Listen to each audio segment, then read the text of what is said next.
Olá, hoje em nosso programa vamos conversar com o Dr. Plínio Leonel Jaquimil, pediatra. Vai dar ótimas dicas para você, mamãe e papai, sobre sua criança, claro.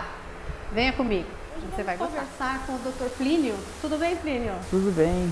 Vai contar pra gente aí, para as mãezinhas principalmente, quais são as ansiedades, as preocupações com as crianças, com os bebês. É isso que você vai contar pra gente hoje? Nós vamos procurar, de alguma forma auxiliar, de algumas questões que ocorrem com a criança, particularmente com o bebê, que é sempre a dificuldade maior nas mães, principalmente as primeiras, as que estão em primeira gestação. Então a gente vai procurar falar alguma coisa que possa auxiliar no dia a dia dessas mães com suas crianças. As mães de primeira viagem, elas devem dar um pouco de trabalho, né? Porque elas têm falta de experiência, né? É sempre um pouquinho mais difícil, porque é uma experiência nova que eles estão tendo, né? Então, por mais que eles leiam, por mais que recebam orientação, naquele momento único lá de contar, de atender a sua criança, eles têm muitas dificuldades. É o telefone e o pediatra. Sempre o telefone do pediatra está tocando. A qualquer hora. Qualquer hora. Então, Plínio, agora eu vou fazer uma perguntinha para você sobre essa época de verão, a tal da gastroenterite. Essa gastroenterite, o que é isso? Na realidade, sim, gastroenterite é um termo genérico, tá? De todas as infecções que ocorrem no aparelho gastrointestinal, então estômago e intestino. Basicamente, as gastroenterites afetam bastante o intestino, provocando diarreias, tá? Então, na realidade, gastroenterite poderíamos dar sinônimo de diarreia, tá? Então, as diarreias são muito comuns na criança, tá? Tem várias etiologias, pode ser de origem por bactéria, mas particularmente uma diarreia que está sendo muito comum na nossa época é a diarreia por vírus. Agora, nessa época? Que as pessoas popularmente chamam de virose, que é um termo, na realidade, um termo errado. Virose é toda infecção viral. Então, se você tem um quadro gripal, é uma virose. Se você tem varicela, é uma virose. Se você tem rubéola, é uma virose, entende? Certo. Na realidade, a virose é toda infecção viral. Então, a gastroenterite é uma infecção viral, tá, que cursa com diarreia. E as pessoas popularmente aderiram ao nome de virose. Então, às vezes você fala que tem uma virose, por exemplo, um quadro gripal, que é uma virose, vai ter diarreia? Não, não é assim. Na realidade, a virose, é um termo popular, mas que é uma infecção viral, muito frequente no nosso meio, provocado por vírus. Os vírus mais comuns que fazem isso é o rotavírus, tá? É bem comum mesmo. Bem comum. Embora a gente já tenha vacinação do rotavírus, nós temos assim uma grande população que ainda não é vacinada, E a gente sabe que é uma doença de transmissão muito fácil, principalmente nessa época de aglomeração de pessoas. Essa vacina, já te cortando um pouquinho, Sim. Todas as crianças tomam, adulto? Como é que funciona isso? Não, a vacina foi introduzida no calendário há alguns anos e ela é feita apenas para as crianças abaixo de 6 meses de idade. Então, na realidade, quando começa o calendário vacinal, essa criança tem que receber a vacina com 2 meses e 4 meses. Tá? É importante. Crianças que têm mais que 6 meses já não podem receber a vacina porque tem risco da utilização da vacina. Mas é uma vacina que foi implantada, isso beneficiou bastante, diminuiu muito o número de internações hospitalares por rotavírus, mas nós temos outros vírus que provocam gastroenterite. Então o norovírus é um vírus novo que tem ocorrido, que é bastante infectante, o adenovírus também. Então nesta época a gente tem muita aglomeração de pessoas, Então sempre quando tem muita aglomeração, o risco de uma doença se transmitir é maior. E particularmente as doenças virais do intestino estão ocorrendo nessa época, então é muito frequente. Então é uma doença que cursa com diarreia, vômitos, e tem risco de desidratação, que é a grande complicação desse caso. E para essas mãezinhas aí, quais são os cuidados que ela deve ter, o que ela deve fazer para evitar essa gastroenterite? Primeiro, assim, sabendo que tem uma pessoa já com um quadro desse, evitar o contato, evitar a manipulação de alimentos próximo dessas pessoas, porque a transmissão é fecal oral, ou seja, o vírus é eliminado pelas fezes, Essas fezes podem contaminar água, pode contaminar eventualmente alimentos, se a pessoa não tem um hábito adequado de higiene, né? E pode transmitir para outras pessoas. Então, quando você sabe que uma pessoa já tem a gastroenterite, é bom evitar o contato, né? Importante o uso de alimentação adequada, né? Evitar a utilização de alimentos que tenham um controle de qualidade inadequado, Duvidoso. porque você tem duvidoso. Então procurar assim nessa época, né, que todo mundo viaja, né, não sair muito da rotina da criança, sabe? Não ficar experimentando muito alimento diferente. Mantenha a rotina da criança, mantenha uma boa alimentação, bastante líquido, é importante a hidratação, né? E entenda a doença, aí procurar tratamento, que é basicamente hidratação, tá? E às vezes em alguns pacientes há necessidade de usar algum medicamento para inibir o vômito. Mas na maioria das vezes a hidratação é suficiente para restabelecer a saúde. Então é uma patologia que é fácil de tratar? Normalmente é fácil de tratar, né? O que tem que se ter o cuidado sempre é de procurar o atendimento no momento certo. Ou seja, não esperar a criança ficar desidratada, que ela fique fazendo diarreia e vomitando lá 24 horas, e depois que está desidratada, daí você tem que ter um tratamento diferenciado, geralmente hospitalar. Então, quando você começa precocemente, isso resolve sem problema. Ai, que ótimo, né? Então, olha, mãezinhas, fiquem de olho nas suas crianças e qualquer coisa, procure o seu pediatra rapidinho, né? Curiosidades das mães, curiosidades dos pais também, né? Porque não é só a mãe que cuida, né, Plínio? Hoje nós temos os pais participando ativamente do cuidado da criança. Você vê isso no consultório? Com certeza, é muito frequente a gente atender a criança e daí na hora de fazer lá o atendimento, trocar a fralda, o pai fica trocando, eu fico conversando com a mãe. Olha que ótimo. Então a gente tem tido uma participação boa dos pais, inclusive na hora do nascimento, muitos querem estar presente, sabe? Então, não desmaiam na hora? Não, sabe que eles estão fortes, sabe? Firminho, os homens estão fortes, são meio frouxão, mas eles estão aguentando tranco. Mas na realidade, assim, eles têm participado bastante. Que bom. Eu acho que isso é bom porque envolve, né? Diminui um pouco aquela carga da mãe que geralmente é pesada nessa época. E aí os pais ajudando, isso dá dá um incremento bom para o relacionamento dos dois, claro, né? Claro, olha aí, pai. Tem que Participe. Participem. Então vamos contar para esse papai, para essa mamãe aí, quando a gente fala de cólica é um negócio que incomoda, né? E essa cólica de criança, de bebê, é fome? É o que essa cólica? Na realidade, cólica é um assunto bem controverso, assim, até em termos de estudos, assim, sabe, não tem uma coisa muito bem definida, né? Tá. Existem várias etiologias, várias correntes. Então, o que tem que deixar bem claro sempre é assim, a criança que chora muito, primeiro você tem que ver se não tem nenhum motivo orgânico, uma doença que está levando a isso, tá? Afastou isso, tá? Aí você pode pensar que ela eventualmente esteja fazendo cólica. Tá? A cólica é uma situação que ocorre assim, na criança depois da 3ª semana de vida, até 2 meses e meio, máximo 3 meses. Na realidade é um período curto da vida da criança que pode ter isso. Tá?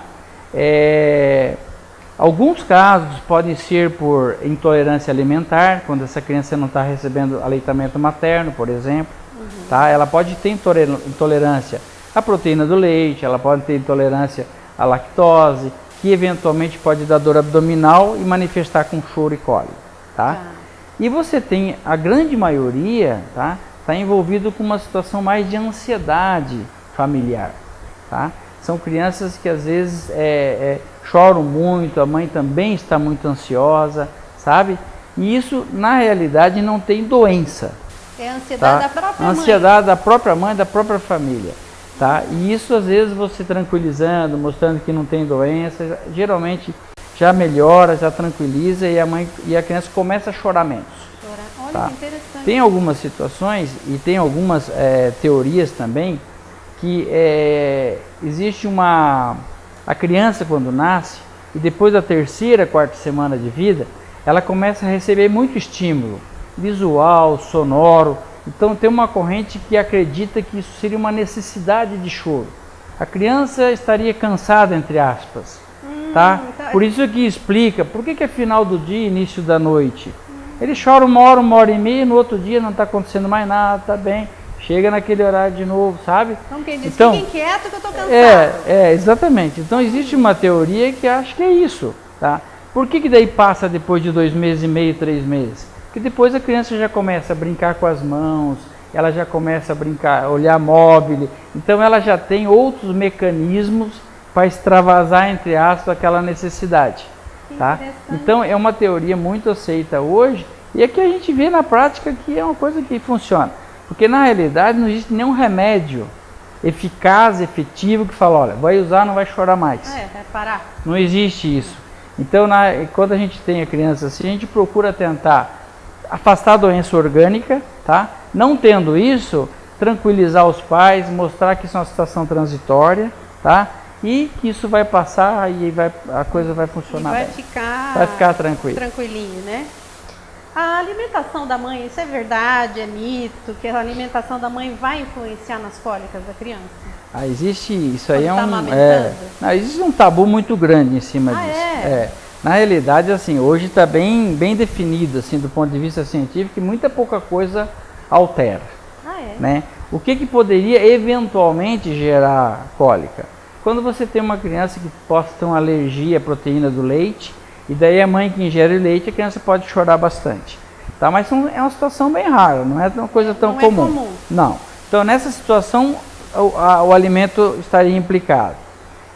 Alimentos que têm muita cafeína, por exemplo, o chá, o chimarrão na nossa região, né? É bem comum. E muito excesso de café poderia passar o leite materno e isso pode deixar a criança muito excitada e chorar, que não é cólica, só choro. Então a gente vai para um breakzinho, vamos para os comerciais aí, já voltamos com o Dr. Plínio contando mais para você saber sobre a vidinha do seu bebezinho. Até daqui a pouco. Voltando aqui a conversar com o Dr. Plínio, pediatra. Plínio, recém-nascido, como é que põe esse serzinho para dormir? Na hora, a posição, qual que é a correta? Porque existe muita falação sobre isso. Esclarece para a gente. Olha, não só o recém-nascido como a criança, né? Principalmente a criança no primeiro ano de vida, é importante que ela durma de barriga para cima, tá? Então, há alguns anos teve uma campanha da CNBB, não sei se vocês lembram disso, foi inclusive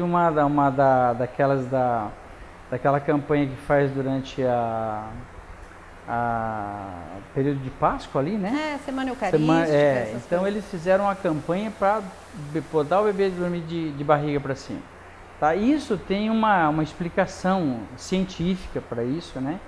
Então o que acontece? Nos países desenvolvidos, a gente tem a maior causa de mortalidade infantil é uma situação chamada síndrome de morte súbita do lactente.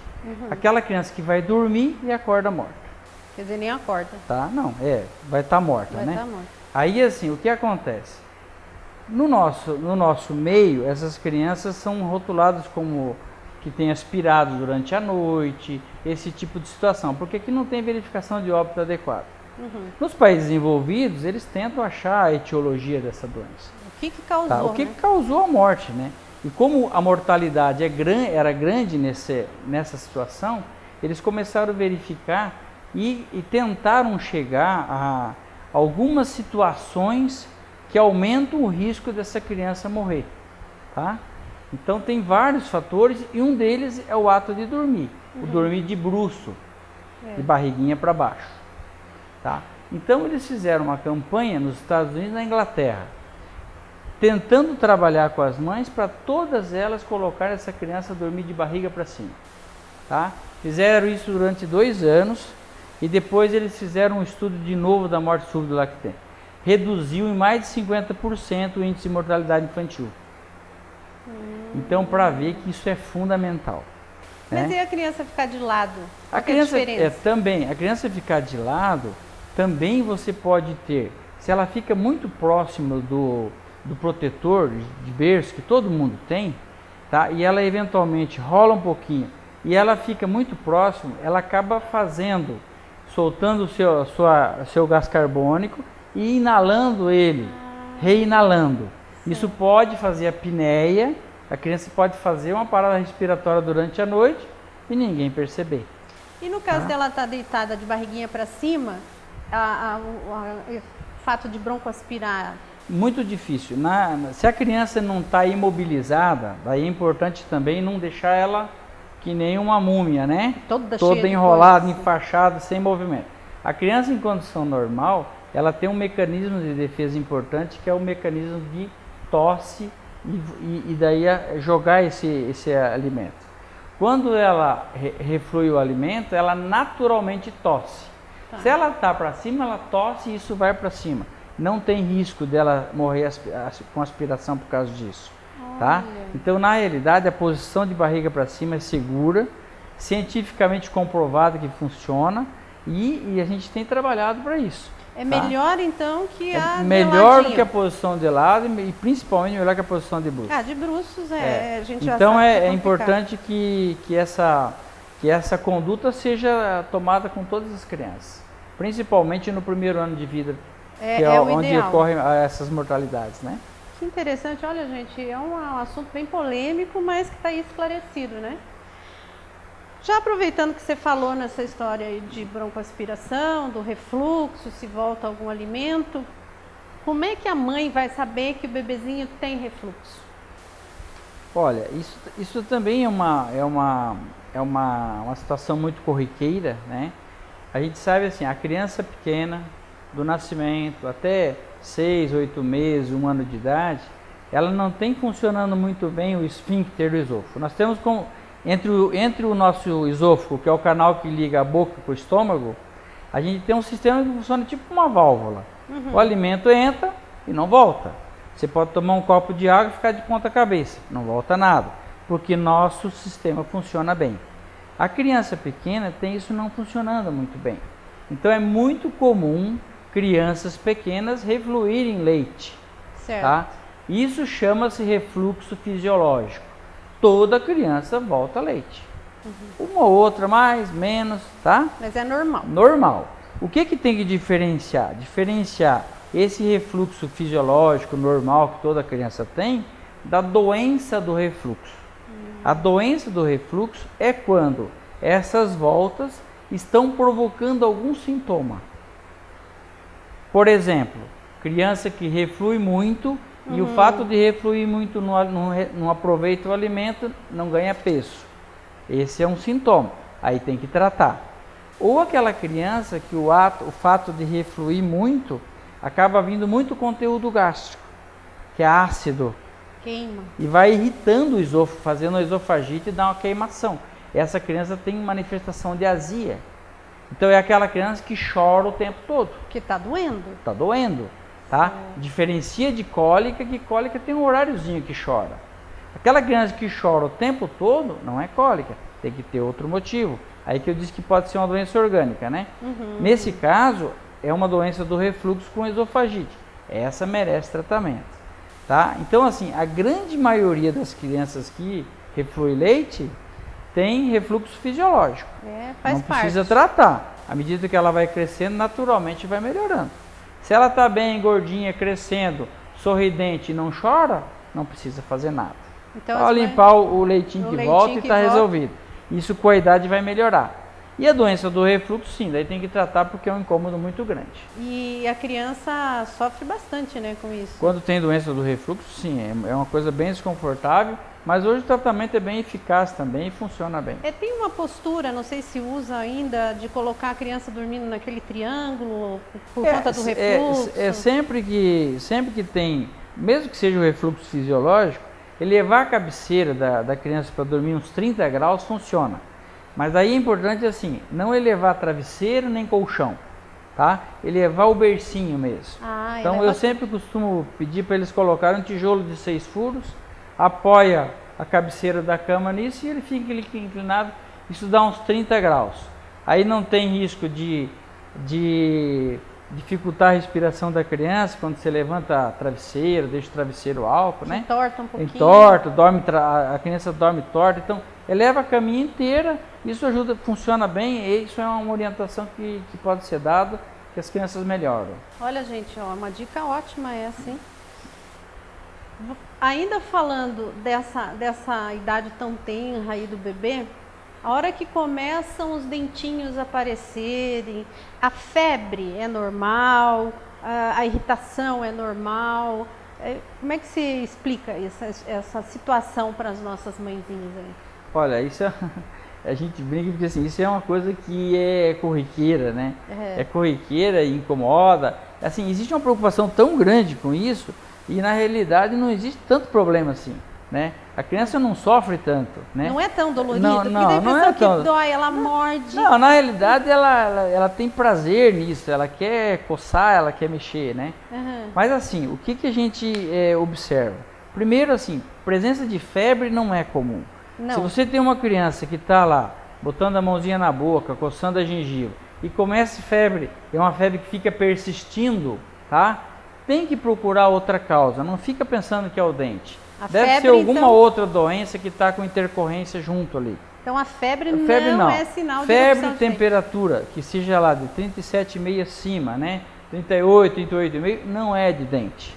Assim como diarreia, criança que evacua 5, 6 vezes fezes líquidas, não é de dente. Então é um outro motivo. Ela pode até estar aparecendo os dentes e tem uma outra doença associada. Coincidiu junto, de fazer isso junto. O que acontece? Na realidade é uma situação que toda criança passa, né? É interessante estimular esses mordedores mesmo, esses objetos que ela possa colocar na boca. Isso dá prazer para ela, morder mesmo, né? E a erupção dentária é uma coisa natural. Quer dizer, Deus não ia fazer uma coisa tão ruim para a criança que vai nascer muitos dentes, né? Não ia ser uma coisa tão chata assim. Tão chata para coitadinha. Na realidade é muito valorizado isso, mas na prática a gente sabe que não é tão incomodativo. Que não é problema. Então, febre alta e diarreia não é de dente. E para a gente tentar evitar ou melhorar essa sensação é o mordedor mesmo. Dá mordedor, assim, o mordedor, eventualmente se tiver muito desconforto, você pode até dar um analgésico. Por exemplo, uma dose de paracetamol pode funcionar. Quando está quase rompendo, que a gente vê que algumas crianças, né, você sabe disso, eles fazem às vezes um cisto hemorrágico, tá? Aquilo incomoda, Aquilo incomoda. Aí o uso do analgésico nesses casos funciona. Eu já tive situações que eu tive que pedir para um dentista dar um piquezinho ali para o dente aflorar, porque isso incomoda. Mas isso é uma situação mais rara. É situação que não acontece Não, sempre. A maior parte rompe e sem problema nenhum. Aí é importante também dizer que é contraindicada a utilização de produtos que têm anestésico local. Passam pomadinha. A maioria desses produtos que aliviam, eles têm anestésico, tipo xilocaína, tá? Qual é o problema disso? Tem uma ação muito rápida, demora de 10 a 15 minutos, já volta a sensação, e o uso contínuo, a criança pode estar deglutindo isso. E daí pode anestesiar a região posterior do palato e perder aquele reflexo de defesa, que é o da tosse quando vai aspirar. Então, deve-se evitar esses produtos. Uma perguntinha assim para a gente ir encerrando a nossa conversa aqui, que está ótima, inclusive você já está intimado a voltar de novo, porque tem muita coisa aí que a gente quer saber. Já fica o convite no ar, né, de volta aqui para a gente. Com certeza. Os bebês podem se relacionar com os animais domésticos, tipo gato, cachorro, brincar? Pode, veja só, na realidade não existe assim nenhuma contraindicação de que isso ocorra, né? Claro, também tem que ter a questão do bom senso nesse relacionamento, né? Então, contato normal no ambiente, eventualmente a criança tocar o animal, depois fazer essa higiene da mão, não tem problema nenhum. O que não deve é a criança estar deitada lá, o cachorro lambendo a boca, essas coisas que a gente às vezes vê. Tá? Isso é contraindicado, porque o animal pode passar doença, tá? Mas assim, o contato com animais não é uma coisa contraindicada. Não é problema. Não. Inclusive, né, existem alguns trabalhos mostrando que a criança que vive desde cedo com alguns animais, ela tem menos chance de desenvolver alergia a alguns produtos que esses animais eventualmente fazem. Então, é uma coisa que não tem contraindicação nenhuma, desde que tenha os cuidados habituais de higiene, né? Isso é fundamental. Plínio, muito obrigado pela sua presença aqui hoje e já o convite ficou para você voltar, né? Eu que agradeço e com certeza Sempre que for solicitado, estarei aqui. Ótimo. E a gente vai ficando por aqui hoje com o Beleza e Saúde. Até o próximo programa.